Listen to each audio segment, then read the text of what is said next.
Hey, is that working? Anyway, hey guys. I got asked like a very hard-hitting question today on Twitter, and there was no way I was gonna be able to answer it in like the space of one tweet, probably not even two tweets. So I want to make a quick video about it, and hopefully it helps some other people out as well. Let's just get into it. This is from my mate, No Opulence. I used to play Street Fighter 4 with him. We were in the same community. We kind of drifted apart just because I moved away, but he asked me this question. How did you suddenly get the motivation to improve as much as you have? I've always liked you, Rob, but I'm not going to lie, you were also one of the most self-depreciating people I've met. Just curious and fascinated by the turnaround. It's true, and it's still kind of there. Like I still beat myself up about stuff a lot, but it's certainly gotten better. So I kind of see this as a two-part question. One is, where is it? One is how I've changed myself, like personally, to be more welcoming, to be less self-depreciating, to be more positive about my growth. And the second is how I motivate myself to get better in fighting games. So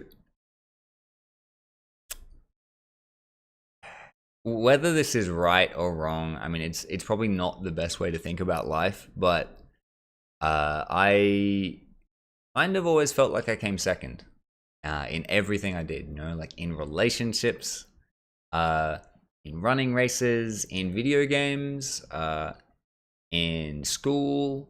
I never quite hit the benchmark I wanted to.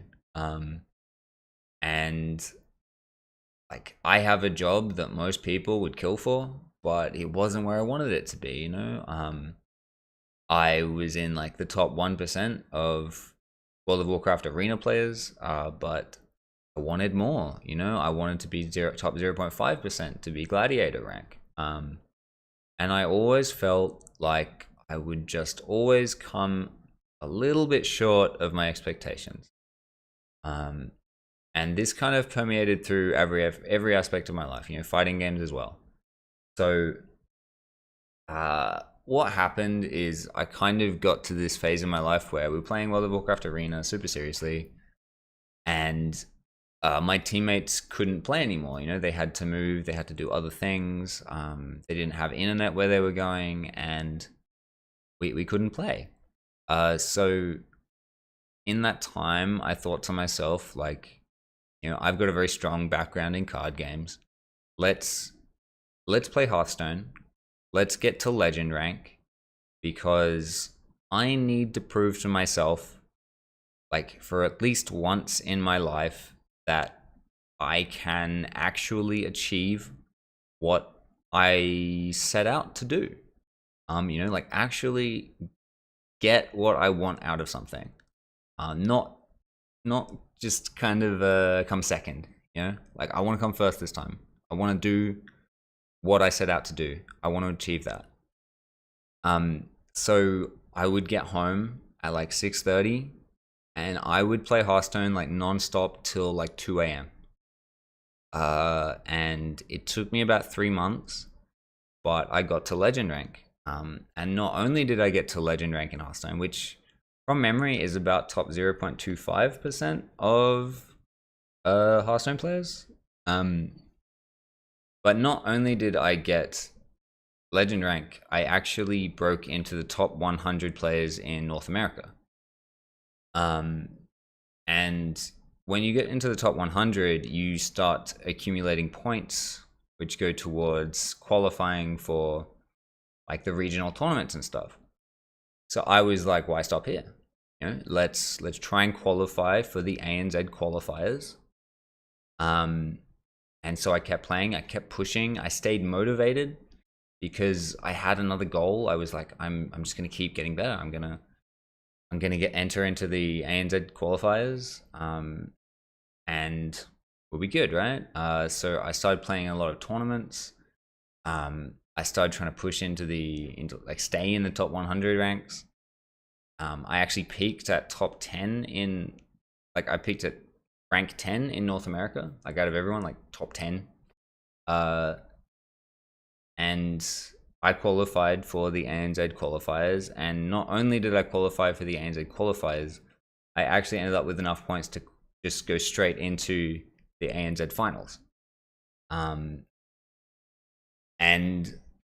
I got a top 16 finish at the ANZ finals, but I did kind of lapse for a period there because I was just burnt out on Hearthstone.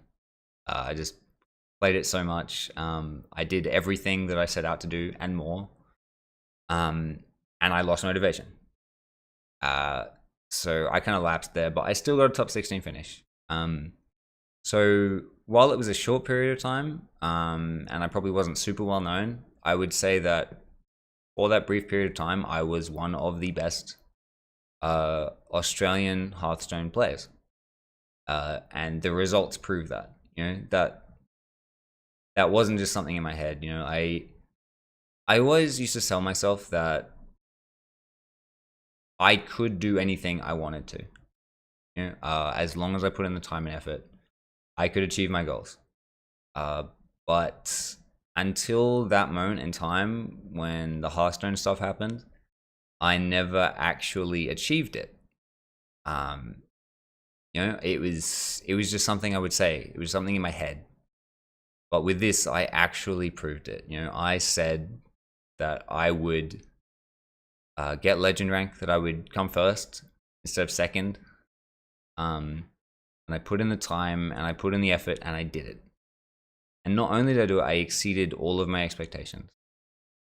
And I'm the kind of person who believes that if you do well, like if you learn to be every experience in life is shared.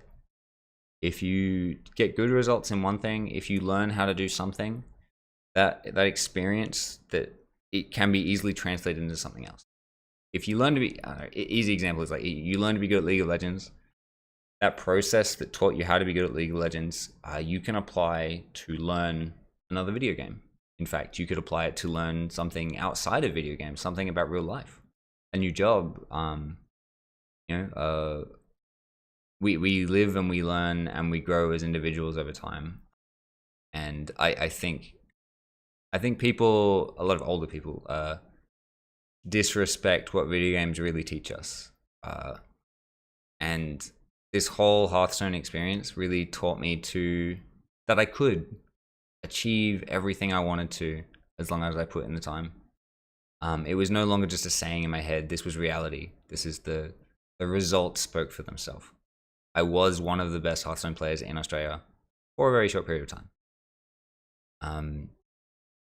So it helped, that kind of relieved a lot of pressure that I put on myself back in those days when I would depreciate myself a lot.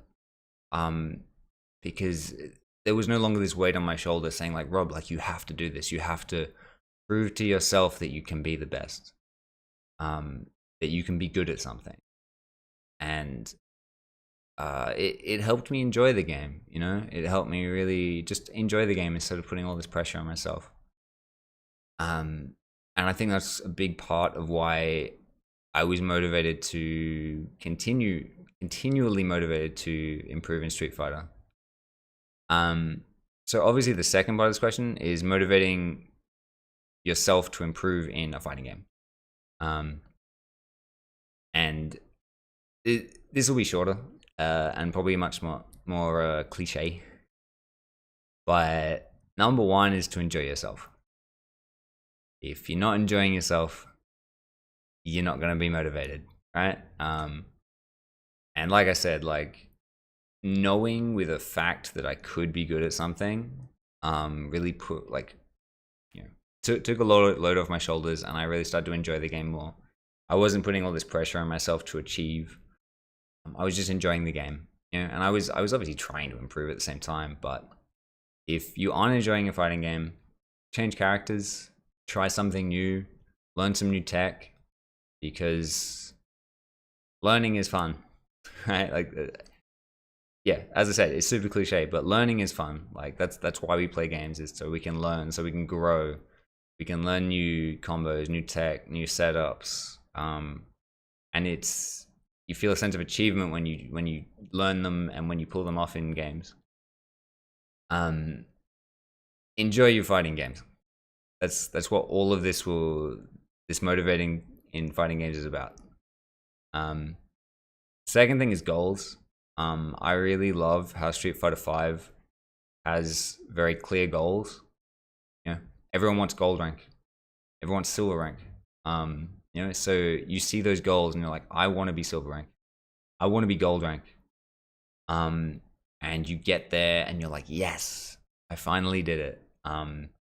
That's a bit of a trap as well though, because I was even guilty of this for a time. Is you get a certain ranking that you want, you get to gold, and then you're like, I'm done. And you don't have a goal anymore, and that's a huge trap. Like you always have to have a goal. And I think that was a big problem for me in Street Fighter 4 is I never had a goal. Like, never. Outside of like wanting to get a win like at a major tournament, in which, like I said, I would like practice for like 2 weeks before a tournament, and then after that the motivation was gone and I wouldn't play anymore. So gold is a big one. And the last kind of point that ties all of this together is community. If you are part of a community, you will have goals. You'll meet people that you want to beat. You'll meet people that you want to play with, that you want to learn from. And that'll help your motivation for goals. And it'll help your motivation for enjoying yourself. Like humans are social creatures. Play with your friends. Beat your rivals. Get beaten by your rivals. Like get salty. It doesn't matter, right? Like fighting games, more than any other game in video game history, are about the community. So if you can get involved in your local community, then you'll have a lot more fun. You'll find new goals. You'll help each other improve. And I hope all the online warriors stop being online warriors and go find their local community, because it's big. It's the biggest part about motivating yourself, really. And it's a huge part about enjoying myself. Like I used to get home and play Street Fighter for like an hour online, and I would be bored. And I would stop playing because there was no banter, there was no one to talk to. It was just like me versus someone over the internet. And so streaming helped me out on that front immensely. Like I wouldn't just play for an hour because there was people talking to me. There was people being like, "Oh, Rob, that was cool," or like, "Rob, fight me." Like there was this sense of community. So if you can't make it to offline events, at the very least, like jump on Twitch, find like your online scene, and connect with people that way, because that will help you. You're not in this alone. Fighting games is not easy, and it never will be. We all got to help each other out. So yeah, that's the answer to my second part of the question. Is motivating yourself in fighting games is about enjoying yourself, about goals, and the biggest driver of both of those is a sense of community. That's really my pointers. I might just add on goals, like realistic goals. If you're just picking up Street Fighter, don't give yourself the pressure to win a tournament, like, because it's not going to happen. It's not. Like, these people have been playing fighting games for like 20 years. You've been playing it for like a week. You're not going to learn that fast. It takes a lot of time. And giving yourself unrealistic goals is terrible. You can't just pick up a game and be like, I want to be the best Ken player in the world, or in my country, or in my state. Like, that's an unrealistic goal. That's a goal that will take you years to achieve. So I love how Street Fighter has the ranks. You're just like, I want to hit bronze rank, I want to hit silver. Like, they're okay goals. They're still kind of long term. And you should have more short term goals. Like everyone says, like, this game I want to anti-air 4 times. game, I want to whiff punish 3 times. I want to get a stun twice in a game. You know, like these are goals, like these are more short-term goals, which you should have to improve your like moment-to-moment play. But the bigger picture goals are important as well. Just make it something that is actually achievable. Yeah. I guess that's it. I went on for way longer than I thought I would, but you're all fucking fantastic. Thank you, No Opulence, for your question. Look at that. There it is again. Super upfront about the question. Love it. And yeah, hope to see you guys later. Hope this was useful to some of you. Probably the first video I've done in a long time, so hopefully there's more. Peace.